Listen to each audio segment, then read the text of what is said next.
Today there's so many environmental problems. And we can try to deal with them in so many ways. But the fundamental root of the problem is relationship.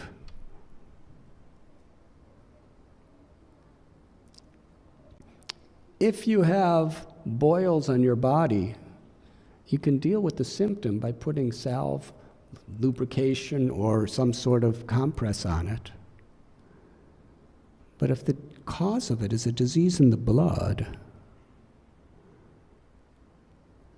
then how many boils you cure, there's going to be another and another and another. So what is the root cause? We can clean all our rivers and clean all our oceans and clean all our sky and all the earth, but if we don't clean our hearts, we're just going to make a mess again.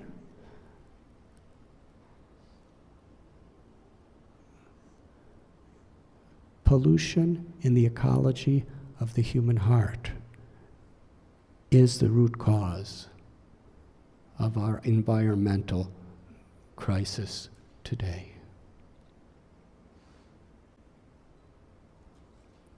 The path of yoga teaches us our relationship with nature. According to the Vedas, Mother Earth, Mother Nature, is a feminine aspect of the divine. And like a mother, she is providing everything for all of us at all times. What is the love of a mother? None of us would be alive without the love of a mother. A little baby is totally helpless for protection, for food. The mother nourishes us in so many ways. And similarly, Mother Nature gives us the breath that we breathe, the rain that brings water to drink, the grains and the vegetables and the fruits that we eat, the sunlight that keeps us alive. We're totally dependent on nature.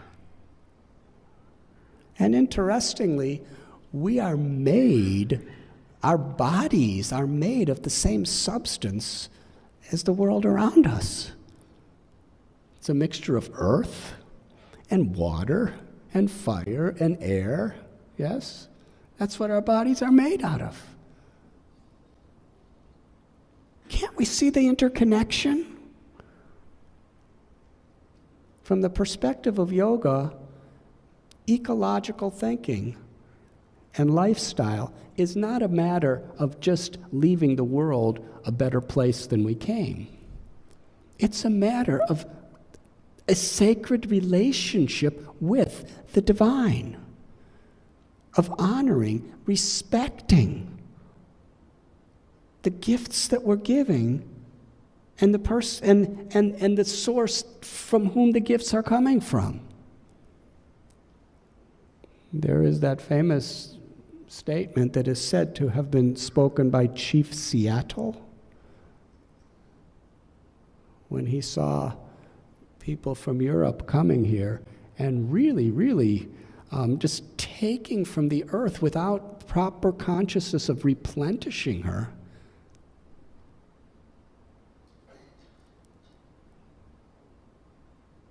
So what you're doing should be understood in this way.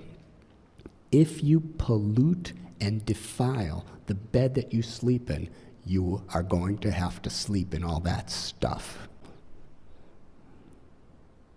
There's a golden rule for ecological economics that what we take from Mother Earth, from nature, we should be responsible to put back in a good way. Because what we give back to the earth after we take, what we give back is eventually what we're going to get in return. And that's what's happening today. We're taking wonderful food, wonderful water, wonderful air. We're taking so many beautiful things, and what are we giving back? Oftentimes, toxic waste. I saw a statistic, for every truckload of food we take from the earth, we give back several truckloads of toxic waste. And eventually, what are we going to get back? That. Mahatma Gandhi said that Mother Earth can provide everything for everyone's needs. But Mother Earth cannot provide for even a few people's greed.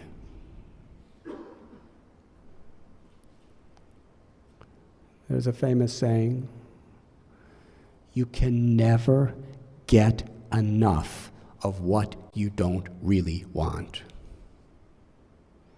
And my beloved Guru, Srila Prabhupada, he said, the way the world is going today is we're constantly creating within our minds the sense of unnecessary necessities.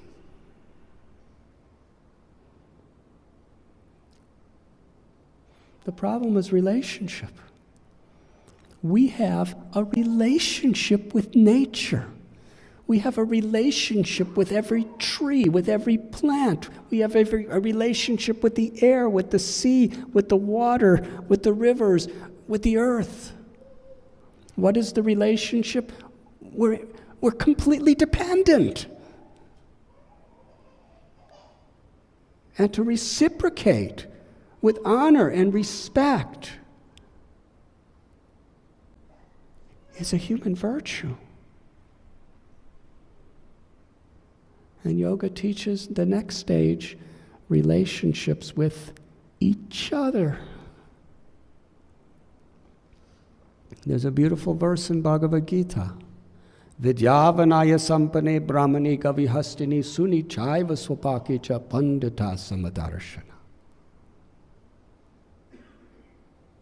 Real knowledge, a really learned person or pundit, what is their quality? The Gita, the yoga scriptures don't say that real knowledge is about storing massive quantities of data in our brain.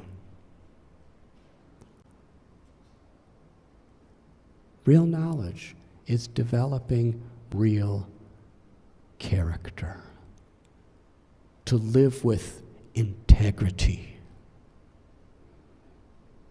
And this particular verse, Vidyavanaya Sampane, describes what spiritual integrity is. To see every living being with equal vision. Whether one is male or female, whether one's color of skin is black or white or red or yellow or brown, whether one is rich or poor, from the east or the west, whether one is from one religion, another religion, or no religion, whether one is a human or an elephant or a cow or a dog, to understand that sacredness of life, that part of God that is within us all.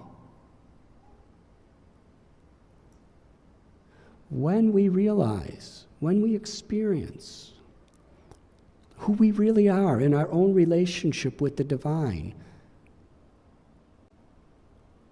we spontaneously, naturally learn to love every living being.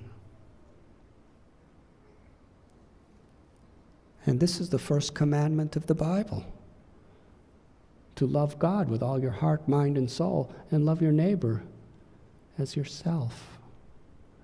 If you love God, you can only love your neighbor as yourself, and you see that everyone is your neighbor.